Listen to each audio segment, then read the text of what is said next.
পরিবর্তনই এই পৃথিবীর একমাত্র চিরন্তন সত্য। যে মানুষ এটা বোঝে এবং সামনে এগোয় সে প্রতিটি পরিস্থিতিতে সফল হয়। জীবনে কিছুই স্থায়ী নয়। সময় বদলায়, পরিস্থিতি বদলায়, মানুষ বদলায় এবং আমাকেও বদলাতে হয়। কিন্তু প্রায়ই মানুষ পরিবর্তনকে ভয় পায়। তারা নিজেদের পুরনো অভ্যেস, চিন্তাধারা এবং জীবনযাত্রার সঙ্গে এতটাই জড়িয়ে থাকে যে পরিবর্তন এলেই তারা এর বিরোধিতা শুরু করে। শ্রীকৃষ্ণ অর্জুনকে বুঝিয়েছিলেন যে যদি তুমি পরিবর্তনকে মেনে নিতে শেখো তাহলে তোমার জীবনের কষ্ট অনেক সহজ হয়ে যাবে। অনেক সময় আমরা ভাবি যে জিনিসগুলো যেমন আছে সব সময় তেমনই থাকবে, কিন্তু যখন পরিস্থিতি বদলায় তখন মানিয়ে নিতে আমাদের অসুবিধা হয়। পরিবর্তন মেনে নেওয়া মানে নিজেকে কেবল পরিস্থিতির সঙ্গে মানানো নয়, বরং এটাও বোঝা যে প্রতিটি পরিবর্তনের পেছনে কোনো না কোনো ইতিবাচক উদ্দেশ্য লুকিয়ে আছে। যখন অর্জুন যুদ্ধক্ষেত্রে দাঁড়িয়েছিল সে পুরনো ধারণা ও আবেগে বাঁধা ছিল। সে ভাবছিল সম্পর্ক, সমাজ ও প্রথা তাকে থামাচ্ছে, কিন্তু শ্রীকৃষ্ণ তাকে শেখালেন যে পরিবর্তন ছাড়া নতুন সৃষ্টি সম্ভব নয়। যদি তুমি পুরনো চিন্তাধারায় আটকে থাকো তবে তুমি কখনো তোমার কর্তব্য পালন করতে পারবে না। একই নীতি আমাদের জীবনেও প্রযোজ্য। যদি আমরা শুধু পুরনো চিন্তা ও অভ্যেসে বাধা থাকি তবে আমরা কখনো সামনে এগোতে পারবো না। পরিবর্তন মানে আমাদের শিকড় ভুলে যাওয়া নয়, বরং এর অর্থ হলো সময়ের সঙ্গে নিজেকে উন্নত করা। যে ব্যক্তি বোঝে যে পরিবর্তন জীবনের প্রাকৃতিক নিয়ম, সে প্রতিটি পরিস্থিতিতে শান্ত ও সমতা বজায় রাখতে পারে। আমাদের পরিবর্তনকে সুযোগ হিসাবে গ্রহণ করা উচিত। যখন আমরা পরিবর্তনকে ইতিবাচকভাবে দেখি এবং নিজেদের এর সঙ্গে মানিয়ে নিই, তখন আমরা প্রতিটি পরিস্থিতিতে বিজয়ী হতে পারি। আমাদের পরিবর্তনকে ভয় পাওয়া উচিত নয়, বরং তাকে নতুন সুযোগ হিসেবে গ্রহণ করা উচিত।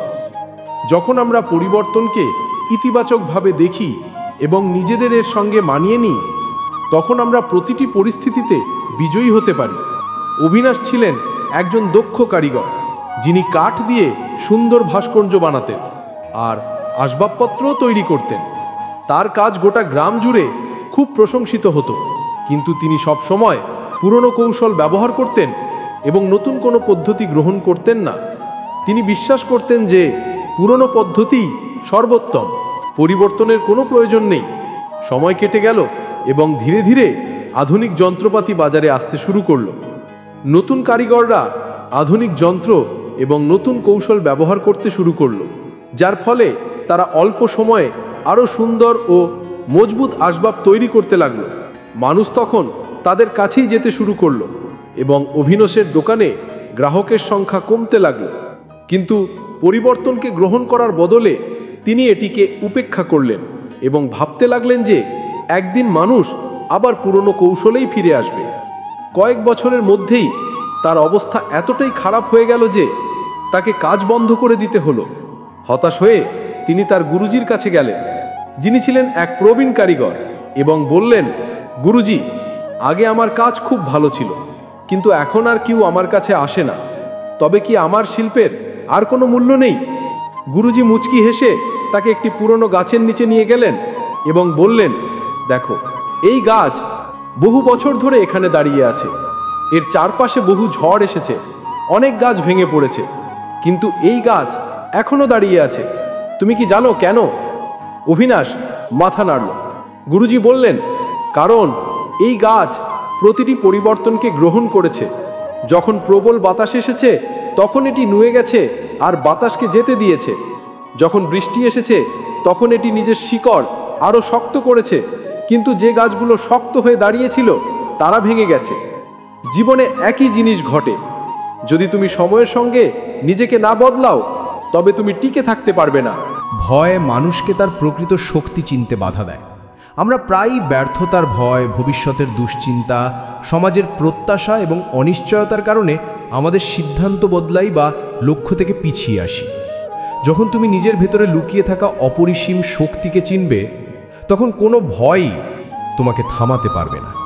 অনেক সময় মানুষ ভাবে যে তারা কোনো কঠিন পরিস্থিতি বা চ্যালেঞ্জ মোকাবিলা করতে পারবে না, তাই চেষ্টা পর্যন্ত করে না। যে ব্যক্তি নিজের ভয়কে জয় করে সে প্রতিটি পরিস্থিতিতে বিজয়ী হয়, সেও জীবনযুদ্ধে শ্রেষ্ঠ হয়ে ওঠে।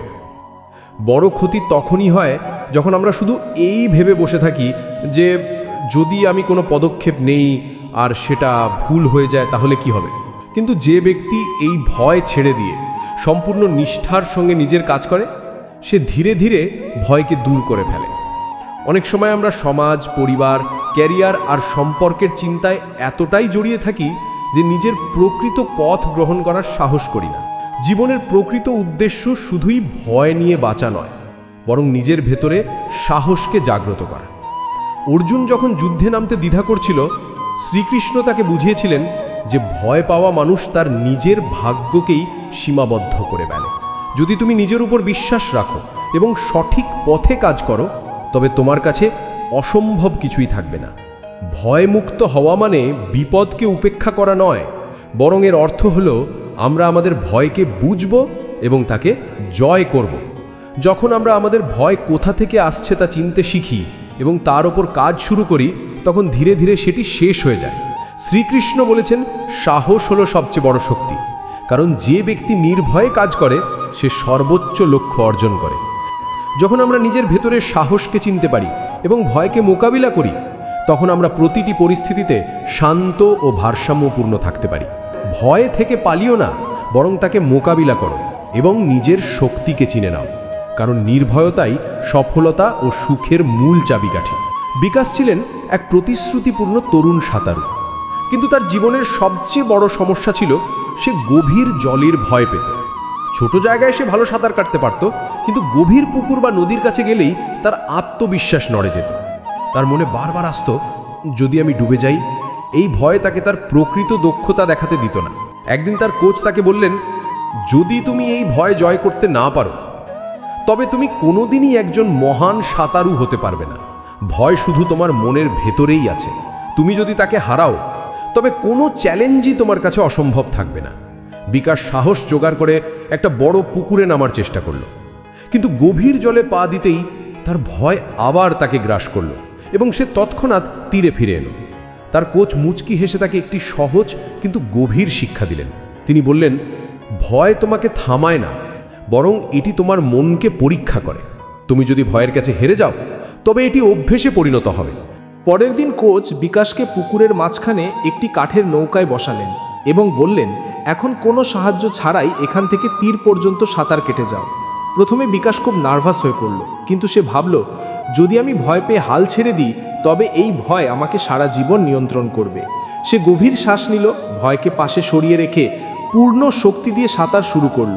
প্রথম কয়েক সেকেন্ড সে ভীত বোধ করছিল, কিন্তু যতক্ষণে পানিতে নিজেকে স্বচ্ছন্দ করে তুলল, তার আত্মবিশ্বাস বাড়তে লাগলো। কয়েক মিনিটের মধ্যেই সে তীরে পৌঁছে গেল। সে নিজের সবচেয়ে বড় ভয়কে জয় করেছিল। এই অভিজ্ঞতার পর বিকাশের আত্মবিশ্বাস আরও বেড়ে গেল। সে ধীরে ধীরে বড় বড় জলাশয়ে সাঁতার কাটতে শুরু করলো এবং কয়েক বছরের মধ্যেই জাতীয় স্তরের সাঁতারু হয়ে উঠল। যখনই তাকে জিজ্ঞাসা করা হতো, তোমার সবচেয়ে বড় বিজয় কোনটা, সে হাসি মুখে বলতো, যেদিন আমি আমার ভয়কে জয় করেছিলাম, সেটাই আমার সবচেয়ে বড় বিজয়। এই গল্প আমাদের শেখায় যে ভয় আসলে আমাদের মনেরই এক ভ্রম। যখন আমরা তাকে মোকাবিলা করার সাহস করি, তখন সেই ভয় আস্তে আস্তে মিলিয়ে যায়। যদি বিকাশ তার ভয়ের কাছে আত্মসমর্পণ করত, তবে সে কোনোদিনই একজন মহান সাঁতারু হতে পারত না। ভগবান শ্রীকৃষ্ণ গীতায় বলেছেন, যার মন স্থির ও একাগ্র, সে জীবনের যে কোনো লক্ষ্য অর্জন করতে পারে। কিন্তু আমাদের মন অত্যন্ত চঞ্চল। কখনো এটি এখানে ওখানে ঘুরে বেড়ায়, কখনো আমরা কোনো কাজ শুরু করি, কিন্তু কিছু সময় পরই মনোযোগ সরে যায় এবং আমরা কাজটা মাঝপথে ছেড়ে দিই। যতক্ষণ না আমরা আমাদের মনকে নিয়ন্ত্রণ করি এবং চিন্তাকে স্থির করি, ততক্ষণ পর্যন্ত আমরা আমাদের পূর্ণ ক্ষমতা ব্যবহার করতে পারি না। আমরা অনেক সময় আমাদের লক্ষ্য নিয়ে উৎসাহিত হই, কিন্তু কিছু সময় পর মন অন্যদিকে চলে যায়। কখনো আমরা পড়াশোনায় মনোযোগ দিতে পারি না, কখনো কর্মজীবনে পুরোপুরি নিবেদন করতে পারি না, আবার কখনো জীবনের বড় সিদ্ধান্তগুলোতেও অস্থিরতা অনুভব করি। যতক্ষণ আমাদের মন এদিক ওদিক দৌড়াতে থাকে, আমরা কোনো কাজেই সফল হতে পারি না। মনোযোগ প্রয়োজন শুধু পড়াশোনা বা কাজেই নয়, জীবনের প্রতিটি ক্ষেত্রেই। যখন আমরা সম্পর্কে অস্থির হয়ে যাই, তখন সমস্যা দেখা দেয়। যখন আমরা সিদ্ধান্তে অস্থির হই, তখন কখনোই সঠিক পথে হাঁটতে পারি না। কিন্তু যখন আমরা মনকে নিয়ন্ত্রণ করতে শিখি, তখন আমরা প্রতিটি পরিস্থিতিতে শান্ত ও ভারসাম্যপূর্ণ থাকতে পারি। শ্রীকৃষ্ণ বলেছেন, যে ব্যক্তি নিজের মনকে নিয়ন্ত্রণ করতে পারে, সেই নিজের ভাগ্যের নির্মাতা হয়ে ওঠে।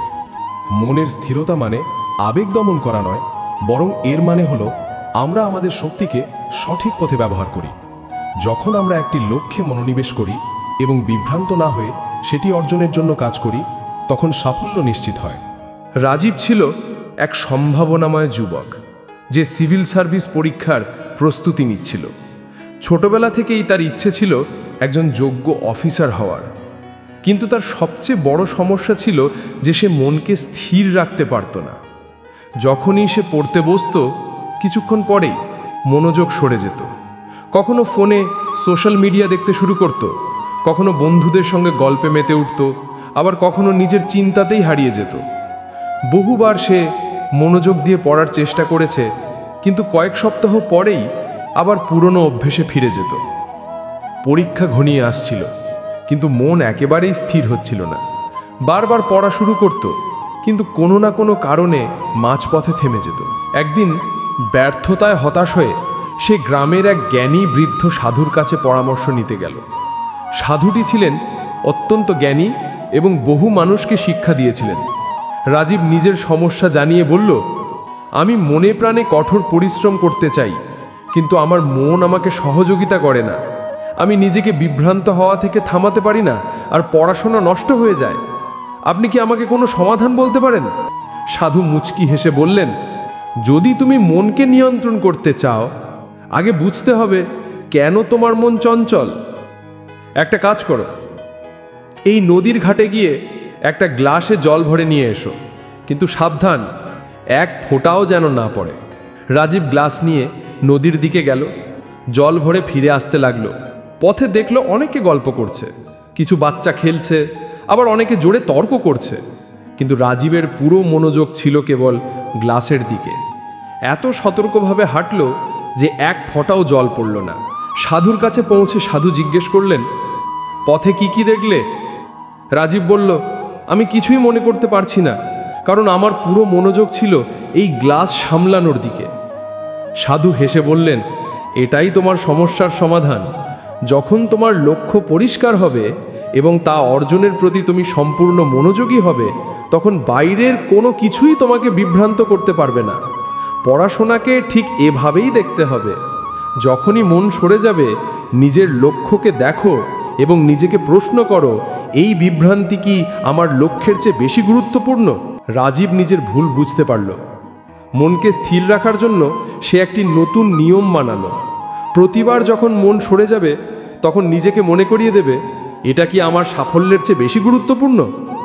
ধীরে ধীরে সে মনকে নিয়ন্ত্রণ করতে শিখল এবং পুরো মনোযোগ দিয়ে পড়াশোনা শুরু করল। কয়েক মাস কঠোর পরিশ্রম করার পর সে পরীক্ষায় অংশ নিল এবং দুর্দান্ত সাফল্যের সঙ্গে উত্তীর্ণ হলো। এই গল্প আমাদের শেখায়, যখন আমাদের লক্ষ্য পরিষ্কার হয় এবং আমরা সম্পূর্ণ একাগ্র হই, তখন বাইরের কোনো কিছুই আমাদের বিভ্রান্ত করতে পারে না। যদি রাজীব প্রতিটা জিনিসে মন দিত, তাহলে তার হাতে থাকা জল ছলকে পড়ত। কিন্তু যখন সে সম্পূর্ণভাবে লক্ষ্যে মনোযোগী হলো, তখন নিখুঁতভাবে কাজ শেষ করতে পারল। যদি তুমি মনকে স্থির করো এবং শক্তিকে সঠিক পথে নিয়োজিত করো, যদি মনোযোগ ধরে রাখো, তাহলে কোনো কঠিনতাই তোমাকে হারাতে পারবে না।